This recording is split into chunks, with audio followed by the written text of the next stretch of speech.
خلق الانسان من صلصال کالفخار، پیدا کیا اس نے انسان کو. یہ خلق انسان یہ ایک نعمت ہے.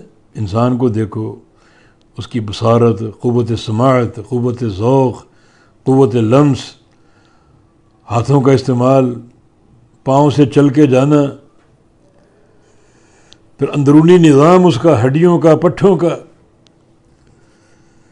کوئی ایک شے بھی خرید کے دکھا دو، بنا کے دکھا دو، تو اللہ اس نے انسان کو پیدا کیا من صلصال، مٹی سے.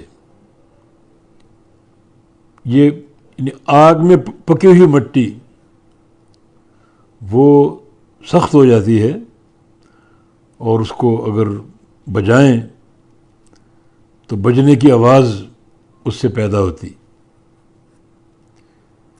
مٹی اگر تر ہو یا پکی ہوئی نہ ہو تو اس سے آواز پیدا نہیں ہوتی، لیکن جب پک کر مطبوخ اور سخت ہو جائے تو اس کو اگر بجائیں گے تو اس سے آواز آئے گی. اس لیے صلصال بجنے والی مٹی، کالفخار ٹھیکری کی مانند، یعنی پک کر وہ ٹھیکری بن جاتی ہے. اس مٹی سے انسان کو پیدا کیا. انسان سے مراد آدم علیہ السلام، جو سب سے پہلا انسان جو پیدا کیا گیا. تو اللہ تعالیٰ نے آدم علیہ السلام کو مٹی سے بنایا، اور آگے آدم علیہ السلام کی ذریت، ساری اولاد، ساری کائنات یہ نطفہ سے پیدا ہوئی. تو تخلیق انسانی کا اصل یعنی آدم علیہ السلام کی تخلیق مٹی سے ہوئی. یا پھر الانسان سے مراد سارے انسان، سارے انسان،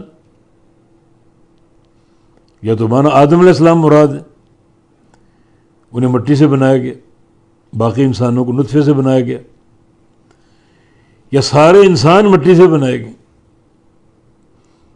اس صورت میں معنی یہ ہوگا کہ زمین، مٹی جو بندوں کو رزق فراہم کرتی، نباتات اور پھل، طرح طرح کی نعمتیں مٹی سے حاصل ہوتی. انسان وہ کھاتا ہے، پیتا ہے تو اس کے اندر قوت پیدا ہوتی، نطفہ بنتا ہے جس سے انسان پیدا ہوا. تو گویا اس میں مٹی کا عمل دخل ہے. مٹی اور زمین سے پیدا شدہ جو پھل ہیں، سبزیاں ہیں، جن کو انسان کھاتا ہے اور قوت اس کی بحال ہوتی ہے، نطفہ بنتا ہے، اور اس سے آگے انسانوں کی تخلیق ہوتی. تو خلق الانسان، انسان کو پیدا کیا، مراد آدم علیہ السلام، من صلصال کالفخار، مٹی سے بجنے والی، آواز دینے والی، کالفخار ٹھیکری کے مانند.